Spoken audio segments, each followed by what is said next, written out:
Basically, it'll just be, today's just gonna be an update of the budget. I think Erin has a updated copy. Yeah.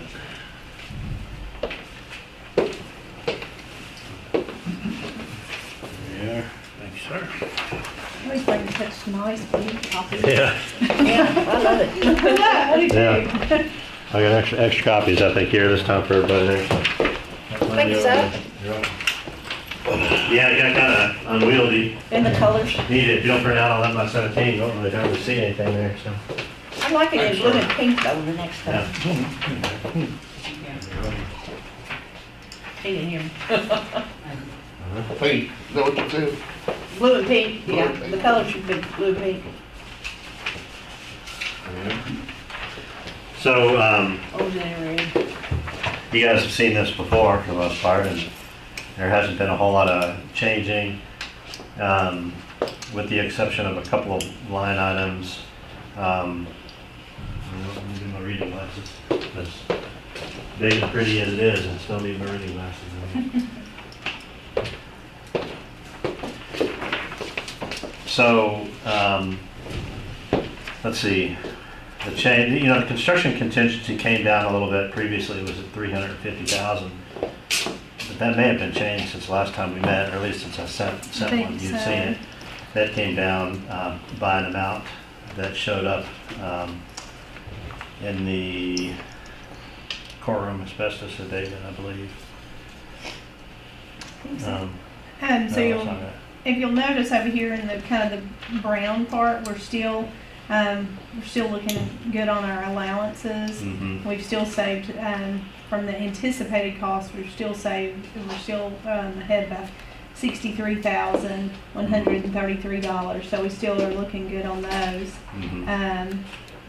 The interior signage is running a little bit over what was budgeted, but still overall, the box itself is in a good place. There was not anything additional that came out of the contingency this month. Really, there was just a few anticipated costs, just as far as like services and expenses.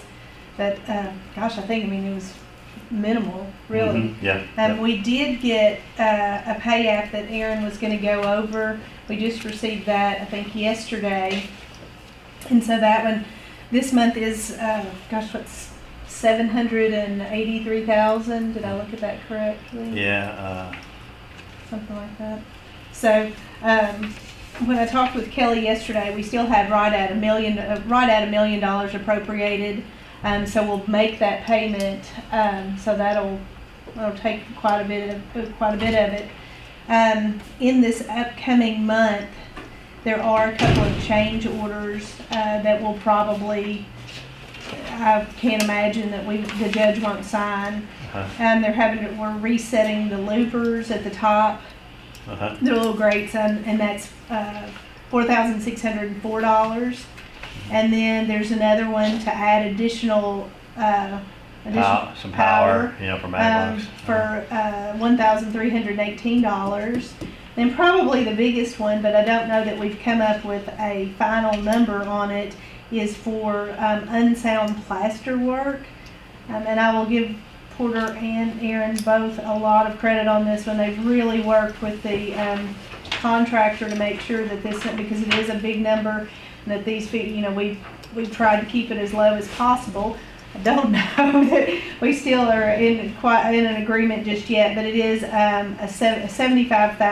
$75,451. And so all three of those things would come out of the contingency, and I'll probably look for them to come out of there in the next month. Uh-huh. Yep. So, Yeah, we're just looking for some additional backup information. We're looking for a bottom line number actually from CNI for all the plaster work. The $75,000 figure, I believe, was just to get us up to first and second floor, but we expected there to It's be. the first and second floor and the allowance we had for the first floor. Right, yeah, so we're waiting for a really final number, and then we need to sort of ask some additional questions. So we're trying to nail that down as best we can, but that's certainly something that would come out of the contingency. so that'll take our contingency down probably by, depending on what that third floor, I'm hopeful on it, but it could take it down as much you know, it's 90,000 when you combine them all together. So that's really the only thing as far as the updates.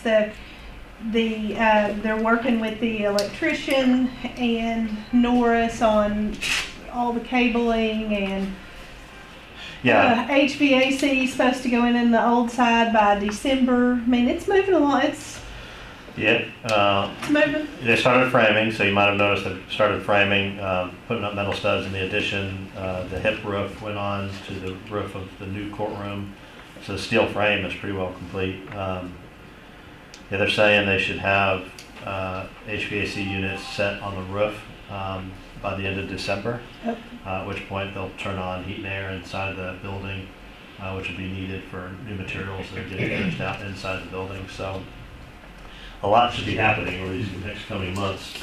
A lot of activity. The addition floor, elevator floor slab Yeah. repairs. I think so. Really, that brings us kind of up to speed on what's going on in Blytheville. So Osceola is moving right along. I have not been down to Osceola. Is the copper on? Yes. So yeah, I've got a photograph. I'd have to pass it around my phone, but basically they've started to put the copper on the cupola, the uppermost part of the dome. That part has been clad. It's missing the little sphere, the ball up top. They'll mount that very soon. They're pretty well finished with all the fabrication. It's just in the shop. It needs to come down when they have the ability to put it on. Kai brought a truckload today, and there's just a million pieces of copper that are about the size of a sheet of paper, and each one just has to be put together like a huge jigsaw puzzle as they're going up the dome. That's curving in two directions. So it's going up this direction. It's also tapering in. So it's a very sort of intricate little puzzle they got to put together, but tedious and slow going. They'll have the cupola done probably within the next few weeks, and the scaffold will begin to come down off the top of the roof at that point. They'll be at the base of the dome doing the rest of the copper, I'm sure, till spring, to the point they're really done. There's a lot of work left to do. So Aaron has worked with is currently working with the judge to on a couple of additional items that are going on in Osceola that will pretty much use up or commit all of their money. The $555,231 that's down there that's remaining. And then there is one additional item that they would like to do that's going to run them a little bit into the negative of $32,684. However, if you look at the interest that the Osceola checking account has earned, it's $42,430. I know that we don't have enough people, but my thought would be that we would use that money, go ahead and let Osceola use that money if the judge wanted to do that, and we would take it from there. This is additional terracotta repairs at the base of the dome. This is repairing the chimney that's not being addressed right now. It's got some steel shoring on it to sort of hold it in place, but we really need to repoint the chimney and repair that chimney, the steel shoring. It includes a gutter all the way around the entire courthouse. So they're up high, there's a piece of terracotta trim that surrounds the whole courthouse. And it was built originally as a built-in gutter intended to take water and direct it to internal roof drains, which were leaking a couple of years ago, and they got a grant to repair those roof drains. We fixed that. But you still have this gutter that takes in water and can get into the masonry. So a big chunk of that remaining 555 would go towards new copper flashing on this gutter on the entire building, and about 100,000 of that change order is just for scaffolding. They would scaffold the entire courthouse on all four sides in order to access this gutter on all four sides. So it's an extraordinary scaffold undertaking. So there's cost with that, as well as making sure the entries are still safe, so overhead protection for the public or not. So that's a big reason why that number is so big. But there's a lot of work left to do, and we can certainly use every bit of it to take care of those issues. So so that really will exhaust just about everything. Yeah. With a little bit left over there, but, It's also, we didn't, the windows, so we're also restoring the windows on the 7th floor, or the second okay. floor. So in the Okay. courtroom, the windows are in real bad shape in the Osceola courtroom. They're on their last leg, about to fall. The pieces of the sashes pull apart. There's gaps between the glass and the wood sash. So this includes restoring those windows. So we're not replacing the windows, we're replacing the sashes, but the wood frames stay. So it does include taking care of those windows. They're a big problem right now in the Osceola courthouse. So not all the windows, just the 7 windows in the courtroom. so just tell me, do you feel like we would have all of the, I guess the water coming in, we would have all of that addressed in Osceola at that point? Yeah. So, Yeah, yes, you won't have any more roof problems. I mean, this is already in the base bid is the repair to some of the slate. There's some slate tiles that are loose and have fallen. They'll do that last when they're about to get off the project, but this includes that as well. So the only thing that it doesn't include is just terracotta repairs. Is mostly cosmetic that are on the exterior of the building, but this is certainly going to take care of all of the water problems you've had from the roof, in the recent past. So. I did not print it, and now I'm just thinking by memory. I think you guys are looking at maybe some additional heating. Yeah. So we did put in a grant that was not approved last year, but we can reapply for it. We really want to restore the rest of the windows on the 2nd floor, and some of those windows have heat and air units, Okay. window units in them. So we would like to pull those out, but we have to replace it with some new system, and so we were looking at a system similar to what's going in the Blythe Courthouse.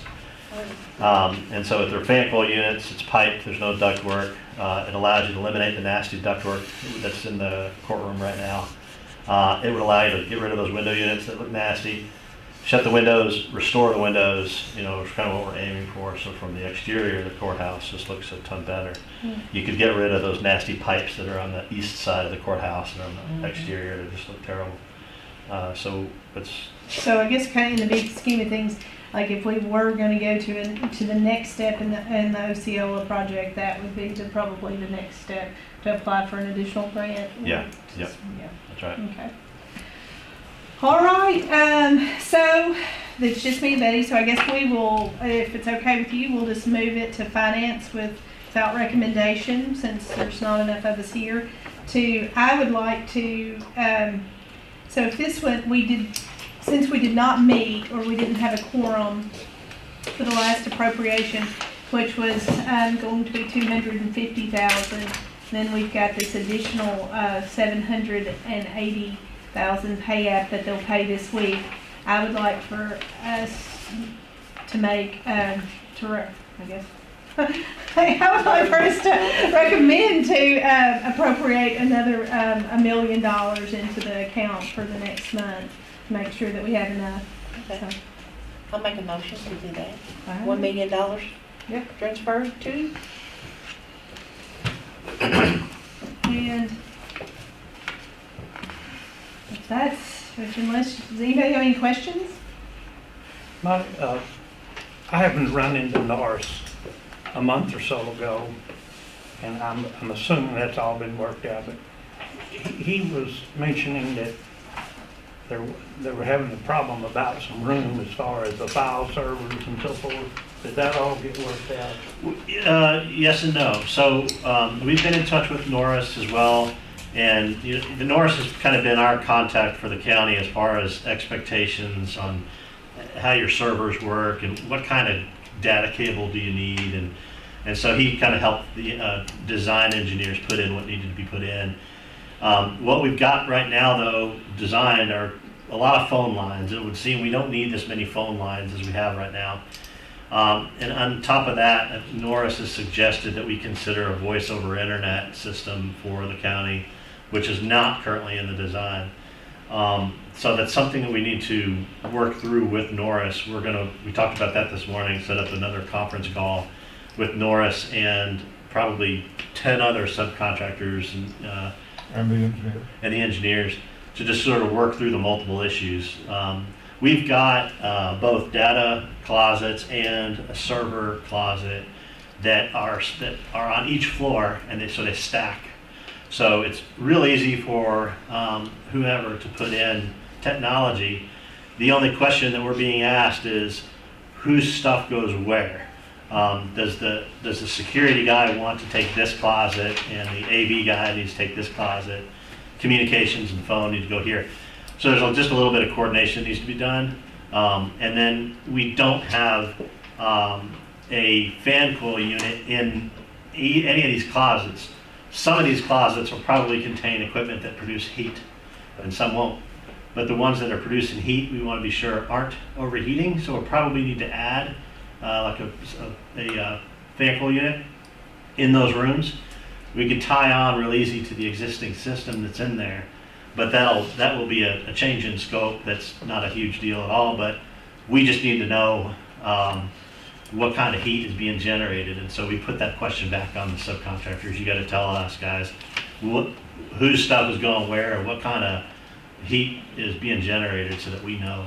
So there's just some back and forth kind of communication on where it's all going to go, and then the question about the voice over internet, which we need to work through. Is that something the county wants to do? I don't know. I think Norris is going to talk to each of the elected officials to find out if that's what they wanted or not.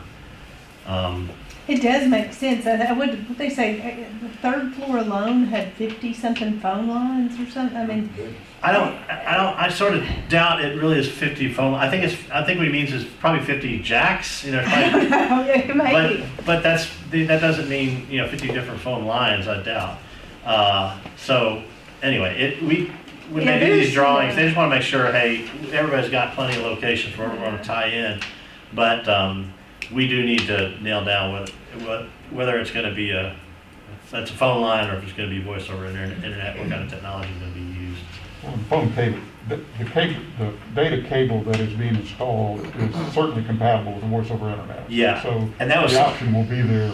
Yeah, and that was something we learned from Norris early on, was what kind of data cable, and he strongly suggested that we go with a Cat 6A cable, which is a newer technology, allows much faster transmission of information, more bandwidth, but it is also a little thicker and fatter and a little tougher to install. It's more expensive, but that's all in the bid. So but we can ask that question again, and hey, we can save some money if we change to this, and Do we need it? do we need it? So some of those questions are coming up again, which is normal, but we got to work through the back and forth stuff. So I just happened to be in his business and asked him how it was going on that part of it, and he said, well, we kind of have some issues we got to work out about what's going where, and yeah, that's right. Yeah, we got to work through what's going where. And I talked to Norris a week ago or 2 weeks ago, and there was a meeting that was scheduled for this purpose with Norris and a bunch of other subcontractors. And my dad had just died, and I couldn't make that meeting, and C&I couldn't make that meeting for another reason, and so there was no architect and no general contractor at the meeting, and it was just Cromwell engineers and a bunch of subs. And they did have a good discussion, but nothing was really resolved, and so we've been trying to work with C&I to get something really going.